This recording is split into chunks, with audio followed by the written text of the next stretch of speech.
One of the most photogenic beaches in Hawaii is being destroyed.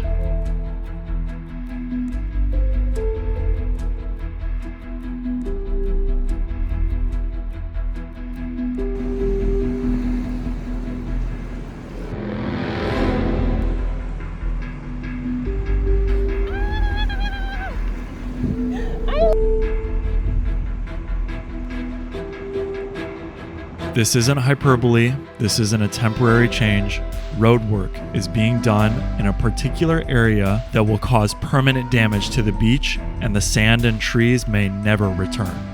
The beach I'm talking about is called Ka'a'awa. It is a small beach in a quiet town of the same name on the east side of the Hawaiian island Oahu. Over the years, it has become more and more popular, thanks to photographers like Ever-Changing Horizon with this viral photo. Despite the online popularity, the beach doesn't get that crowded when compared to other, more touristic places like Waikiki. But because of those viral photos and Ka'a'awa being a popular spot for local photographers to take families for their event photos, it's almost impossible to go to this beach without seeing some kind of photo shoot. What makes it so iconic is the Kualoa Ridge in the background, and most importantly, the palm trees that hang over the beach. I have scoured the entire coastline on Google Maps, and there is nowhere else that compares. There are hardly any spots where palm trees hang over the sand, let alone with such an epic mountain in the background. Even after hundreds of times going to this beach, I still can't help but to take photos and videos every time we visit. The calm water of the protected lagoon and shade provided by the trees make it an ideal place for a family to have a relaxing beach day. Our daughter loves to play in the water here, and we don't have to worry about a wave taking her out. Unfortunately now, all of that is gone. The beautiful palms that cast out over the sand and sea were cut down just last week.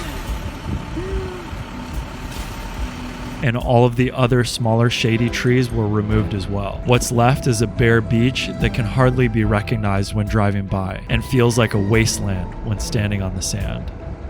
If the beach is so perfect, why would they destroy it? Kamehameha Highway, which runs alongside it, is a scenic drive for tourists visiting that want to connect from Kualoa Ranch to the North Shore. But to the people that live on this side of the island like myself, it is just the road home. Because the highway is right along the water on the windward side of the island, it is under constant barrage from ocean waves and salty air. Road work is being done constantly to keep up with the erosion. But the history of this road is what is leading to its demise. Before Western contact, the road was a walking path that went along the beach and trees. Then in 1803, when horses were brought to Hawaii, they would have been used on the trail. Kam Highway as we know it on the windward side of the island wasn't paved until 1921, and surely back then they never expected it to get as much traffic as it does now. In many areas, the two-lane highway is right up against the water. During high tide and swell, water splashes up onto the road. Revetments have been added in certain areas where the water comes right up to the road to protect the road from falling into the ocean. And the most recent versions of the work appear to be working very well, but a trend exists for almost all of them. There is no sand on the other side. If you don't know what a revetment wall is, picture this. The ocean is like that overly enthusiastic neighbor who really wants to come in your yard. Every day, high tide, low tide, storm or sunshine. Now imagine your backyard is actually a coastal highway, and instead of a fence, you build a buff, sloped bodyguard out of rocks and concrete to keep that salty neighbor in check. That, my friend, is a revetment wall. It's basically the beach's version of a defensive lineman. Wide, tough, and not afraid to take a hit from a 6-foot wave. Unlike a straight up wall, which just stands there and takes the slap, a revetment leans back and says, "Come at me, bro," then gently absorbs the wave's tantrum and sends it packing. For whatever reason, this is what all the people in the government and scientific communities think is true, and without any nuance. From what can be found online, all beach walls and wave simulations are made without consideration of sand. But by now, most people who live in a coastal community know that building seawalls will lead to beach erosion, typically losing all of the sand in front of the seawall. As sea levels rise, beaches are supposed to naturally move inland, kind of like a slow motion retreat from the ocean. But when we build hard structures like seawalls and revetments along the shoreline, we block that natural migration. Instead of moving, the beach gets squeezed out, trapped between the rising ocean and man-made barriers. Over time, the sand disappears, and what used to be a living, shifting coastline turns into a static wall with no beach in front of it. As this video is being made, the roadwork is only just beginning, so there will need to be a follow-up to see if the sand will stay or erode away. The only hope for it in this particular area is that there is a shallow barrier reef that forms a lagoon in front of Ka'ava Beach Park. While collecting clips of the missing trees, I was able to speak to a resident of 20 years who told me that the sand is always coming and going, and he believes that the road work is necessary and will work well both for protecting the road and preserving the beach, but only time will tell.